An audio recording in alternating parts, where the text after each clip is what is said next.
This is the Inferno Podcast. It's the official podcast of UAB Athletics. Blazer fans, this is the place every week for an inside look into UAB Athletics. This episode is brought to you by Pearl River Resort.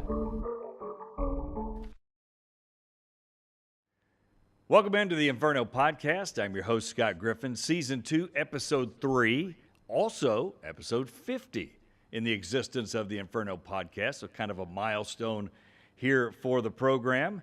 Let's take a look at what we have coming up. Brought to you by Legacy Credit Union, the official credit union of UAB Athletics. Today we talk football. We are in game week mode right now. It's gotten here. We've been waiting on it all summer, right?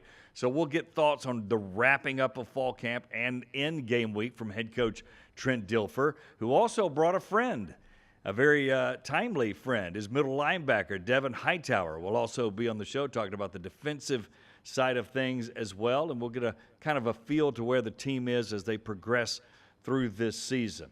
Also coming up on the show, we've got the schedule for UAB sports in the fall. It went from like 3 to about 10 overnight, so that is in full swing. We'll give you an idea of what sports is out there and what you can watch and look for as well. As always, you can catch us on YouTube and Twitter and Facebook. We have the website, of course, as you take a look at that list there. Make sure, again, it helps us out if you like and subscribe and ring that bell for notifications so that when we put something out, you get it to digest here. So we've got all that for you as well. All right, we'll take a break. We'll come back. Trent Dilfer has a lot to say. Stay with us. You're watching the Inferno Podcast.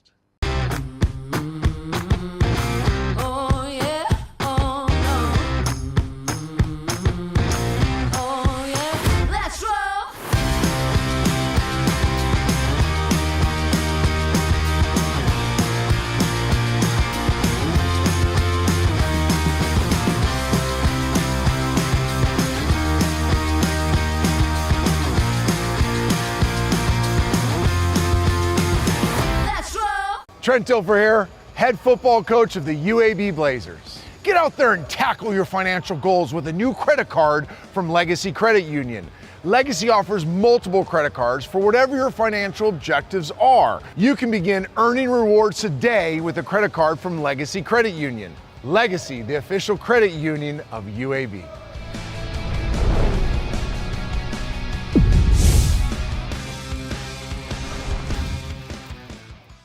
Welcome back to the Inferno Podcast. Scott Griffin here, and our guest in the Coach's Corner, brought to you by Pepsi and Viva Health, of course, is head football coach Trent Dilfer. TD, how you doing, man? Glad to be here. It's been a while since I've been on. I like this pod. Yeah, you've got the perfect initials. It just dawned on me. You know, I used to joke. Work out for you? Remember, I played in the same era as Terrell Davis, so he was TD, and I used to joke, you just call me INT. INT. Yeah, I threw too many of them in the pros, so I just adopted INT until I retired and really started at ESPN when I was working at ESPN. People started calling me TD, and I'm like, wow, I kind of like that. Yeah. Like, I'm not going to argue. Yeah. And just trick America that I threw more touchdowns than interceptions. So just That's right. Perception becomes reality. But if there's ever a question, then you just bring out the ring and go, well, I do have one of those. But anyway. So let's just start at the basics. Fall camp going on. We're in the game week now, barely into it. What have you seen, just generally speaking, to warm up? Well, I've been pretty honest about, I don't know. I've taken the I don't know who we are approach. I think we're evolving, and evolving in a good way. But when you have 48 new players and 16 new staffers and, only return one starter, on defense, and really one star at the start of the year last year offensively, you can count a couple more if you count the end of the year. We got to go through some hard things together. We got to figure out who we are. We got to figure out what our identity is in all three phases. So I think we've learned a lot. But you really don't know until you play another opponent. I really think it's a flaw in college football. High school football, you get preseason games. Professional football, you get preseason games. In college football, you just beat up each other. And you really don't know until you kick it off. So I'm in a wait-and-see approach. I've been encouraged by the professionalism of the building. I think the players that we've brought in, and very intentionally, how we recruited them, They'll tell you it was less recruiting, more interrogation, because we wanted to make sure we didn't make the same mistakes, which were getting conned. We wanted to bring players that were hungry, that had a certain competitive temperament to them, that they embrace the challenges that come with college football, right. No entitlement, productive, So when you recruit those types of kids and they come in and they're vying for starting positions or they're in a rotation, you naturally are a better team because they've been through more fires. And we've been through some fires together now, so I think I know who we're becoming, but I want to see us play football before I really know. Yeah. And defensively, all the staff changes, a lot of them there. Mm-hmm. Has it accomplished so far? Again, we got to see the litmus test, but so far, has it accomplished what you thought it would? It has. It's just, I'm trying to find the easiest way to explain this. It's no stone is left unturned. Is that the way you say it? Yeah, that's right. If you're a player and you're being coached by this staff, there is nothing that isn't coached. Like, nothing gets passed up. They see everything because they've seen it all. They've had so much experience at the professional level and the college level and down to the high school level of just seeing what it looks like and the danger rangers and the good things that you can't really have a play where you're not getting coached. It's like every player being coached every single play for months. And I think the cumulative effect of that is a higher football IQ, a better understanding of team defense. I think the effort level as we get tired, like any team can have good effort when you're fresh. Of course. Who has great effort when you're tired? Yeah. Right? When your legs are done, when your mind's cluttered, when, you're irritable and grumpy and hungry and cramping and, have boo-boos all over your body because you've been tackling, and who can have great effort then? And the sustained effort through fatigue collectively has been exponentially better. How they respond to bad things. They've had some bad things happen to them in camp. They've given up way too many big plays, right? But they don't hang their heads and cower and blame each other and point the finger. It's more of a, hey, that happened, flush it, next thing. Move on. And you got to have that. It's so hard to play defense in college football right now, just with the rules and the innovative offenses, that, you're going to lose some battles. So it's really the battles that create points that you got to anchor down and win, and they've done a really good job with that. And they're really enjoyable to be around. This is a group that, and it's not enjoyable because they're always fun and giggly. It's enjoyable because they come to work and they get after it and they care. The care level is so much greater than I've seen in my time here. So are you the kind to hand the keys to the DC? Fully hand the keys. I mean, your program you're overseeing, but Yeah. you hand the keys. Yeah, and I think it's the best way to do it. You don't want to try to be an expert in something you're not. I know a lot of defensive football. I've been around some great defensive coaches. If I'm asked my opinion, I usually know where I'm coming from. But I also don't see the master plan. You know what I mean? I don't have the master vision, have how every piece fits into one another. Now, where the master plan comes in is being like-minded with the person with the master plan. And Steve Russ got hired, and if I went back and interviewed another 1,000 people, I'd still hire Steve Russ. But there's some really good candidates that I hired, and they got hired by great programs for that reason. Where Steve won me over was, we literally see defensive football the same from 30,000 feet. The total impact of how to play defensive football. How you run a 3-man front or 4-man front, what blitzes, what coverage schemes, what games you play up front, what backer plugs, what overloads. There's a lot of ways of doing that. But what's the overall goal? And, I had some great mentors, and Monty Kiffin, one of the greatest defensive coaches of all time, played for Tony Dungy, Marvin Lewis, Rex Ryan, Jack Del Rio, and they're from that tree. They're from this, the tree goes way back, but, the tree that they got into was the Ron Rivera, Jack Del Rio tree, which is a branch of the Marvin Lewis, Monty Kiffin. So what I learned about what winning defense is, they believe in too. How they get there, they run different schemes. We do some stuff, and I don't get caught up in that. But I know that every day I go in the office that what's being taught fits within my vision of how you play defensive football to win games. And that tells me, I think, because he has a pressurized philosophy, aggressive, and a lot of times that happens, as you know, when you're an offensive-minded head coach. What did you not like to face, right? Yeah. So that's what I want on that side of the ball. It is. I think that gets a little overblown. Okay. Because, pressure, people think pressure, and you're like, oh, super aggressive and, hair's on fire and we're blitzing everybody. Yeah. I think that exposes you too. Oh, there's no doubt. You're giving up something to do that, right? And I would not call our defense that. I would call they're creating matchups that here's the easiest way to say it. They're going to find where you're weak, and they have a lot of tools to pick on it. So they want to make you eat your soup left-handed.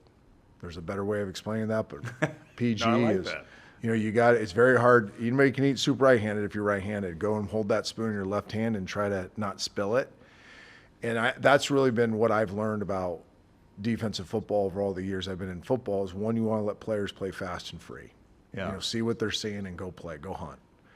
But you have to do it in such a way that their best players aren't impacting the game too much and their worst players are. And, I think that's a big core philosophy of what we're trying to do is identify your pigeon and make your pigeon play a lot of football. No doubt about it. Our guest, Trent Dilfer, for a few minutes, head football coach here for the UAB Blazers, of course. You had said earlier this week or last week, I can't remember when, but I can't remember anything.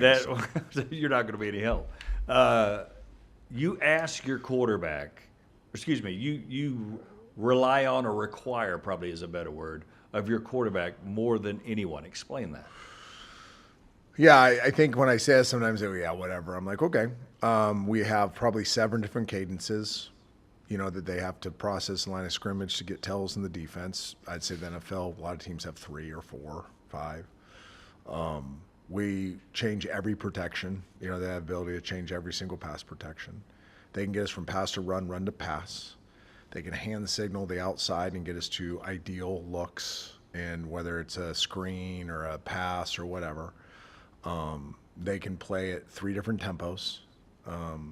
They can dummy count, play at another, and change tempos within a play call. They have the freedom to read left to right, right to left, middle out. They read the C gap post snap.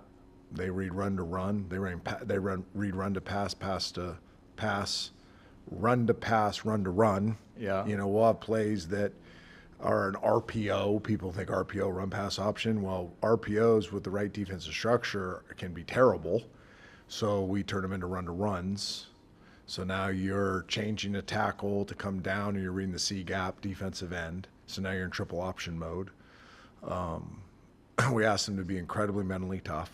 We ask them to prepare better than I prepared as a professional athlete and still do great academically and still be good citizens and serve the community. Right.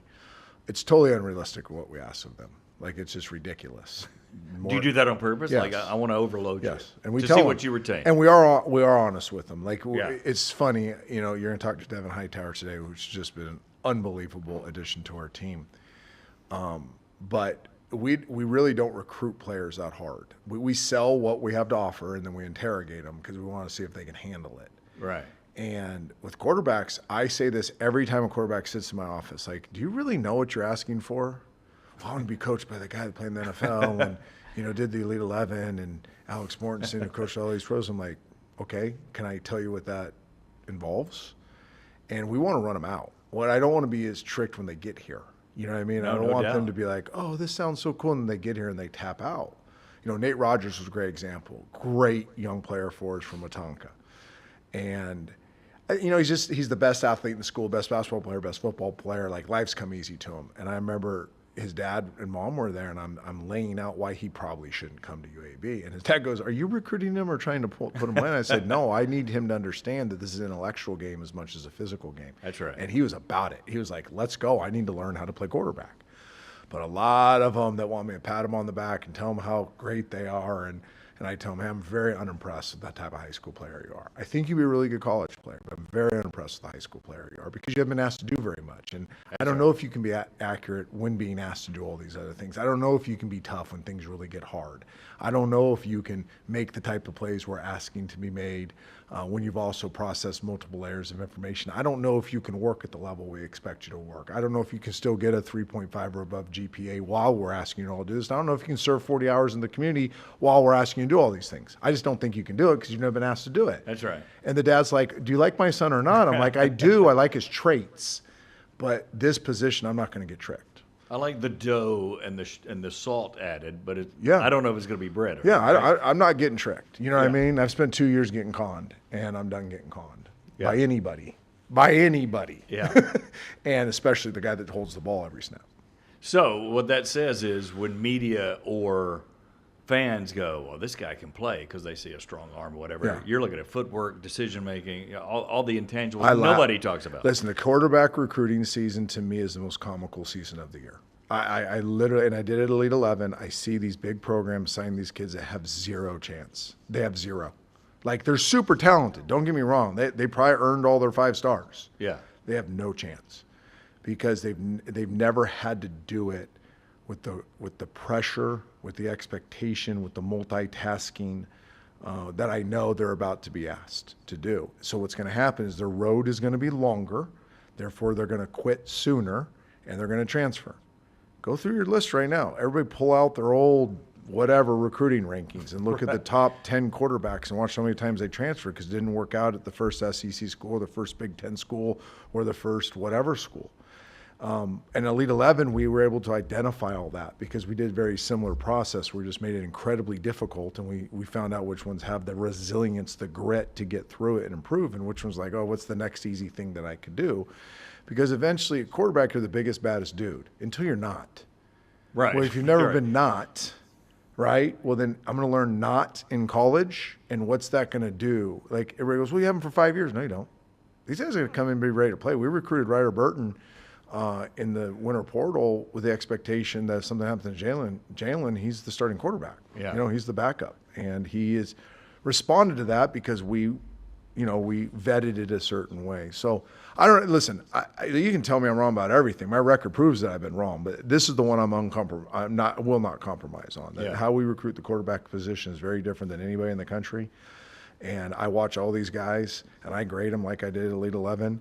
And usually the guy that's like 39 in the country is the guy that I like the most. Yeah. But if you waffle on your conviction, Yeah. what do you got left? Well, it's been right? pretty I good. mean, I will say this. I have no pride left, so don't take this as a prideful statement.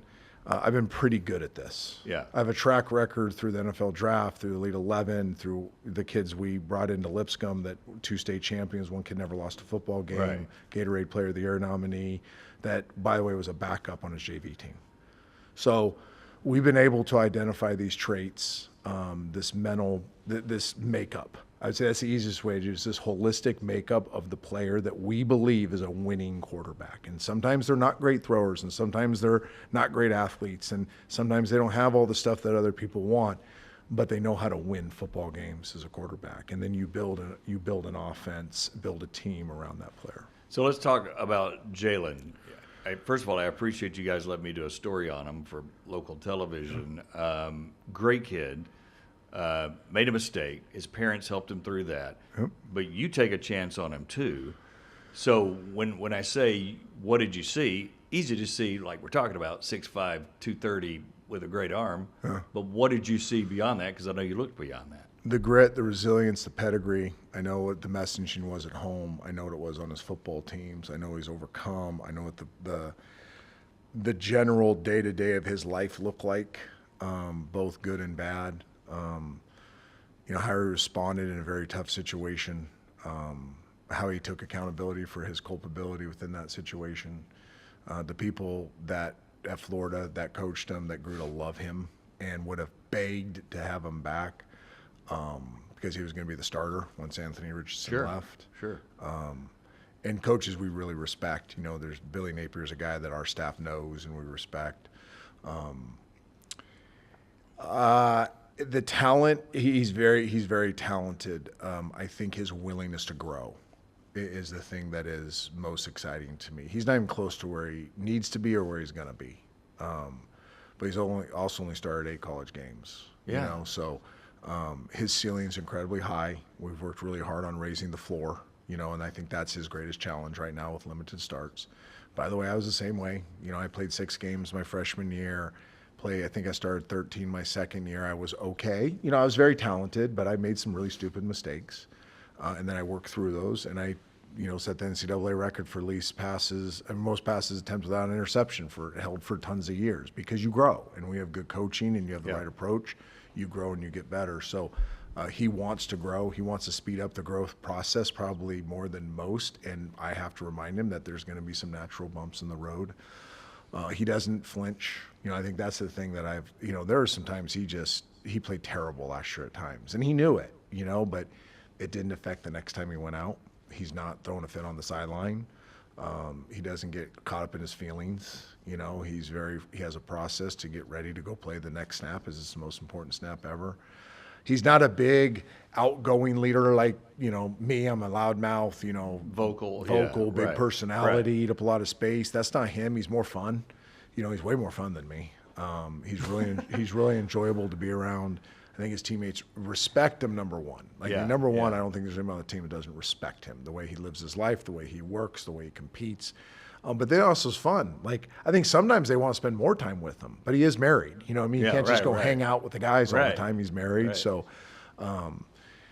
you know, he's just really the complete package. Now, saying all that, I don't know if he's going to play great football in the beginning. I hope he does. You know, that's our expectation. Really, our expectation is prepare as if you're going to be the best player in the country. Yeah. And then go let it rip. Well, and he averaged over 270 in a game. And so he had moments, right? Yeah, we're going to go play football and trust that we're going to win as a team. Not one person's going to win the football game. But again, I think if he has an issue, if he has one big issue, he puts too much pressure on himself to fix everything, and he can't fix everything. He doesn't have a Superman cape. I've told him a lot of times, hey, wait a second. I didn't see that cape in your locker. Do you have a cape in your locker? And nobody else has a cape? He kind of laughs at me like, listen, you don't have a Superman cape. You can't go win the game on one play. Yeah. Like, just do what we're telling you to do. We know what we're talking about, especially in preparation, and then just go play football. Like, feel what you see and trust what you see and let it rip. Finally, as we wrap up, but I want to get a feel for, I think running back room's good to me from the outside. Tell me about that quickly, offensive line, some work. And your skill level, the toys he has to play with. Yeah, I hate this part of end of camp, beginning of season. Like, what position group had the greatest? You know, and I'm not in every. Because it's evolving, right? Yeah, and I'm not in every position meeting. You know, I got a million meetings during the day. I can't sit in every single position group meeting. I evaluate both sides of the ball, special teams, every single day. But like, yeah, I'm gonna miss if Devin misses an assignment. I may blow right over my head. The running backs probably made the most plays. Okay. Like, if you just want to say, okay, who made the most plays in camp? So to me, making a play is doing something beyond the X's and O's. I can get you, if we have the right scheme, to get open at 6 yards, right? That's the scheme. That's the call. That's the scheme.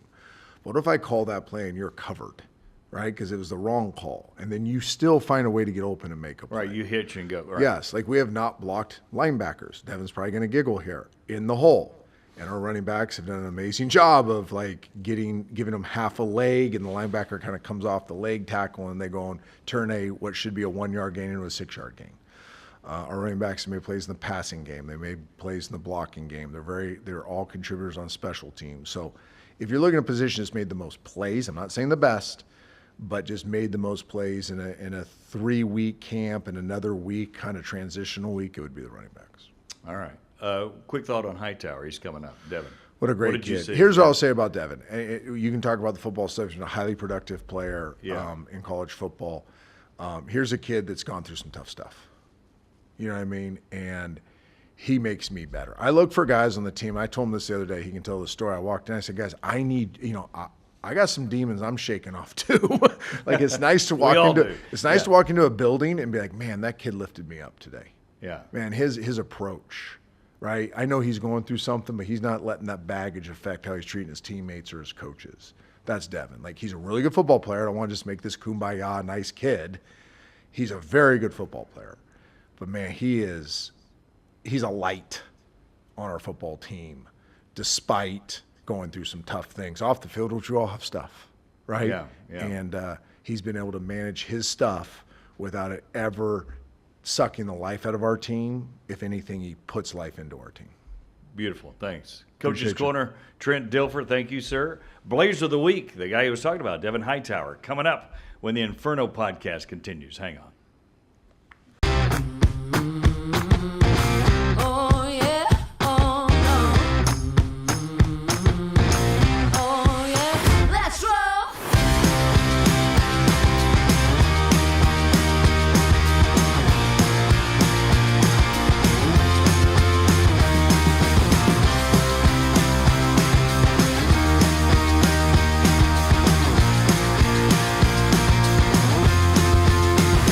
Let's roll. The if in life. It's a world of possibilities. If you go for a night out with friends. If you can keep an eye on your money along the way. If you know you have overdraft protection with no fee transfers from savings.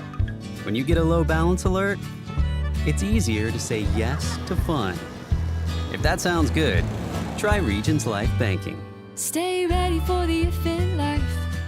Regents Bank, embrace the if in life. Welcome back to the Inferno podcast. Scott Griffin here, and our Blazer of the Week is middle linebacker Devin Hightower. Devin, what's happening? What's are up? you? How you doing? I'm You great. doing good? Yes, sir. You making it through fall camp? Got to. It's good. It's going really well right now. Is there a secret? Because you've been through enough of these, right? Mm-hmm. At different schools. Is there a secret to getting through fall camp? Obviously, you're focused on improving and stuff, Mm-hmm. but Honestly, I just take it day by day. Don't look in the past or don't look too far ahead. Just stay where your feet are, and then by the end, it's gonna be game week. Honestly. yeah. Now, Devin is much traveled. That's not an indictment. That's just fact. He started his career at Michigan State. Okay, go to Cincinnati, Rhode Island a couple of years, and then you move again. So tell me about the thought process coming south to UAB. Well, this past decision was I really wanted to end my career, playing at a very high level, and I got the chance to meet some great coaches to do that. I just felt like it was a great opportunity to take that next step for myself. So what grabbed you about it? I mean, because you got to like beyond the football, right? I mean, Yeah. Honestly, just the way Coach Dilfer and Coach Russ explained how the defense was going to be this year and like my place for the defense, I just felt like it was a great fit, and they just felt like very family oriented, and even football is going to go away one time, so Right. Just that feeling that they're always going to be there for me as well. I got you. So you and I were chatting, and Coach Rush is that aggressive mindset, but not out of control, as Trent just explained. So tell me how you think his philosophy fits what you're doing and you as a player. Yeah, so I always grew up playing like a little running back. So I always just loved playing fast, and that's like the mindset Coach Russ stands on, and just for everybody to play fast and play together. And that's why I feel like it's gonna be a great season this year. So you'll have what kind of responsibility? Obviously, run when you're in the middle, but what other responsibilities will you? Will you blitz some? Will you? Yeah, I'm gonna be blitzing, dropping a lot. That's a great thing with Coach Russ. We're gonna be all over the place. I might be over here one play, over there the next play.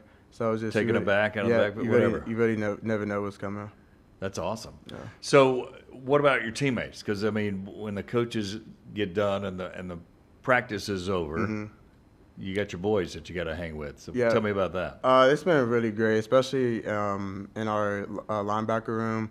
Even just off the field, if we're going bowling, watching movies, lifting together. It's just been really great to see like the 7, 8 of us all come together and all gel together since spring. And I know that's going to translate to good play on the field. That's one thing nobody talks about, do they? The bond. Yeah. It's and you've been on some winning teams. I think you won a state championship Yeah. in high school. Yes, sir. That bond is there, right? Yes, sir. I was going to say that's something that's definitely, it sounds cliche, be close with your teammates. But I honestly, the schemes, but just like Coach Dilfer was saying, the scheme might not always be there, but you got to always have trust and trust in your guys that, they're going to be in where they're going to supposed to be. And I feel like that is really going to help us.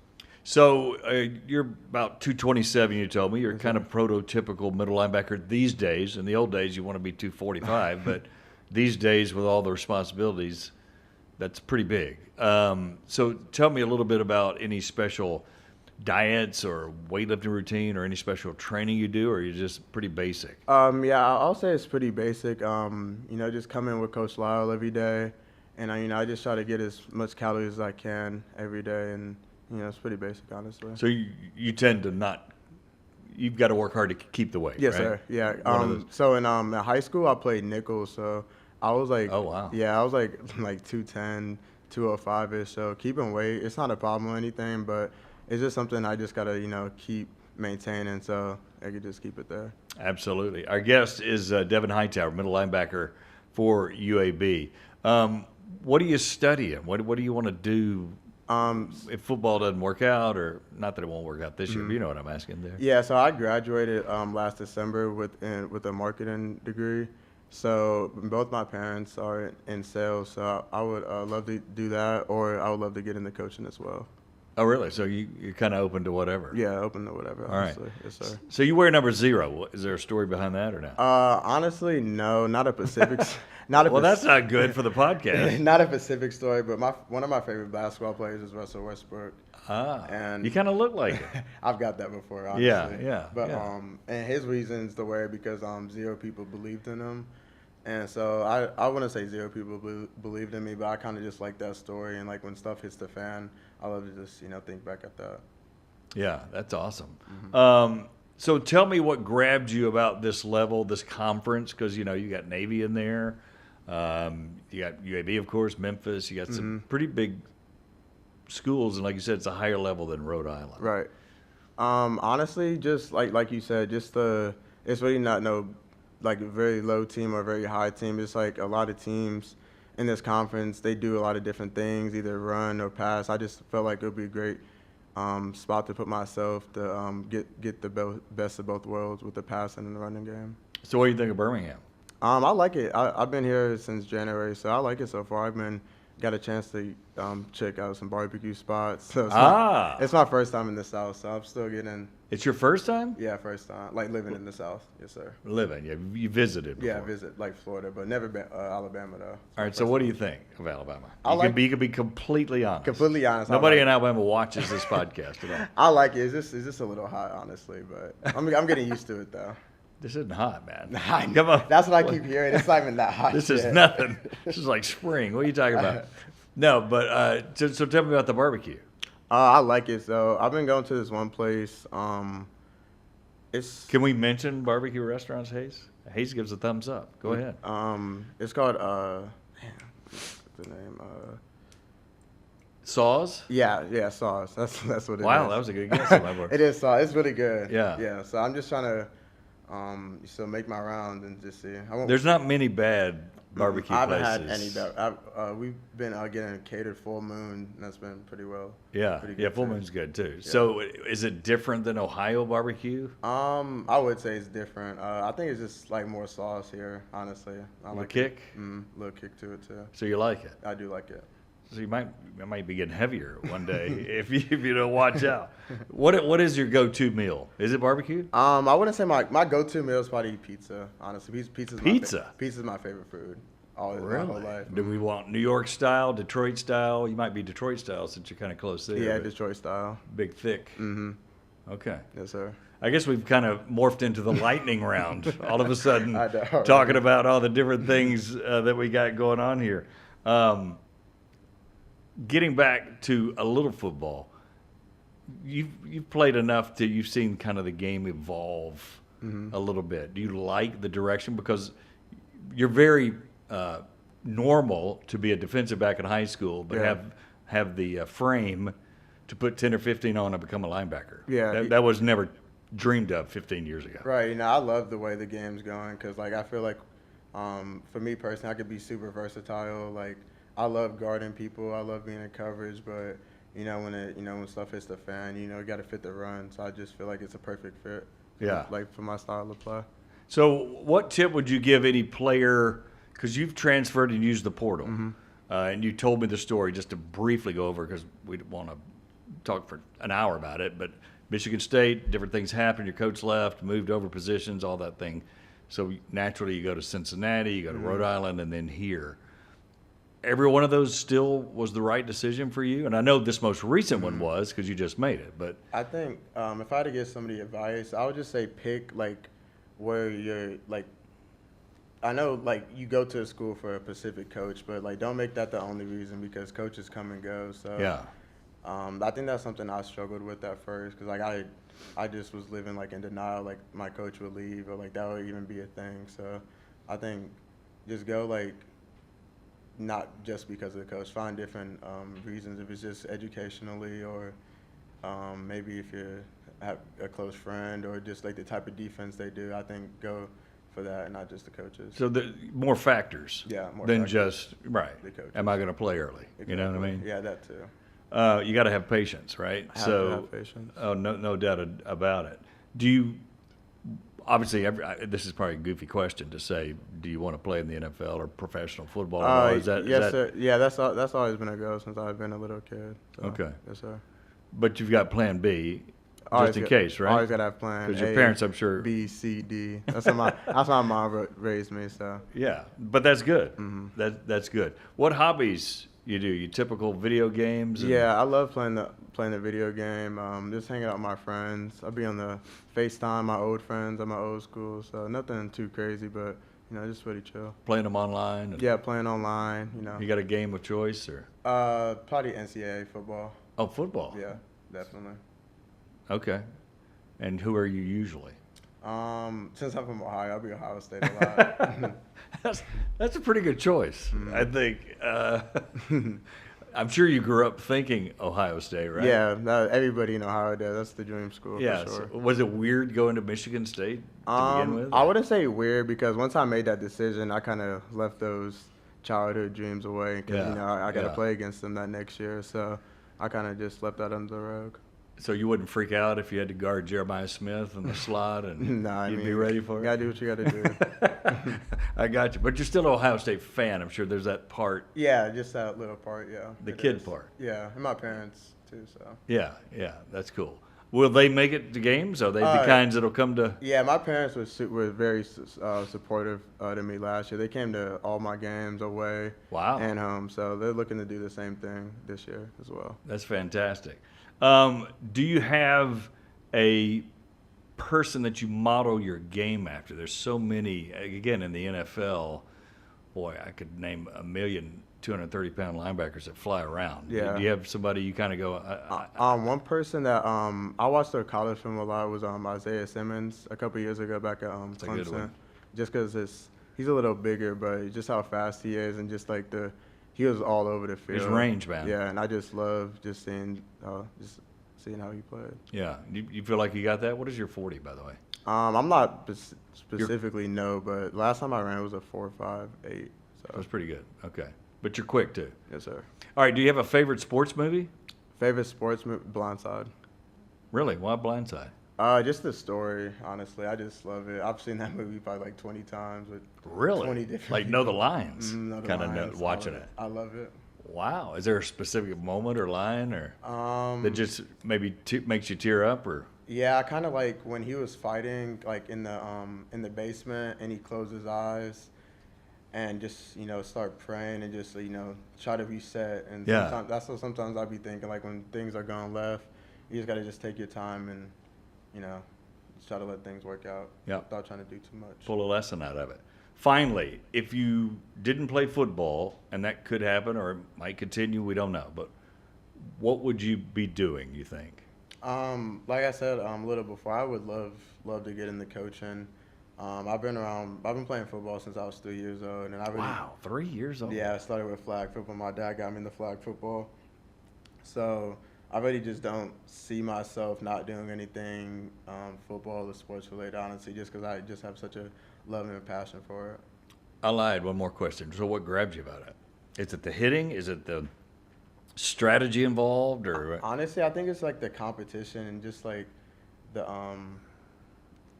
team, because I think all my friends I have now I've known from basketball to football. So I think that's something that's the relationships Yeah. and like the lessons that I'm gonna carry on forever and teach to my kids, and my kids are gonna teach to their kids. So I think football, that's why it's a huge part of me. It sounds corny to say lifelong, but that's what it'll be. It is. 20 years from now, you're going to go, that was right. A 1,000%. Yeah, that's great. Devin, thanks for hanging out with us. Thank you. I really We appreciate appreciate it. you. Yes, sir. Had a great time. Devin Hightower, middle linebacker. Look for number 0 roaming around, stinging opponents for UAB this fall. We'll take another break, come back with more on the Inferno Podcast.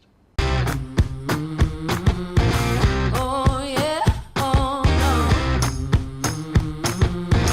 Oh yeah, let's roll.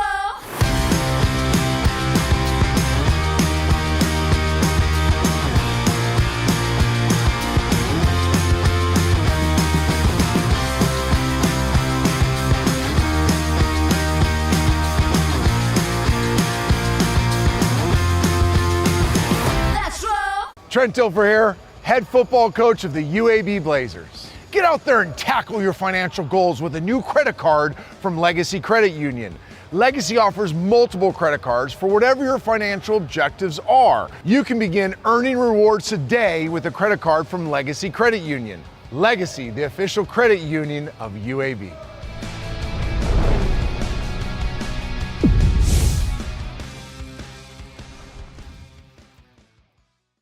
Welcome back to the Inferno Podcast. Scott Griffin here. Let's take a look at this week in Blazer Nation. A ton of contests to check out as fall sports is just in full swing as you take a look.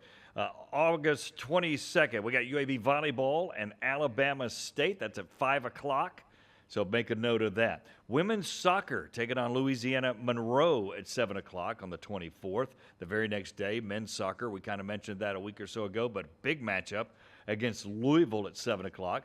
Then football, the first football game of the year. The Hornets from Alabama State take it on UAB. Of course, that's a 7:30 kick at home.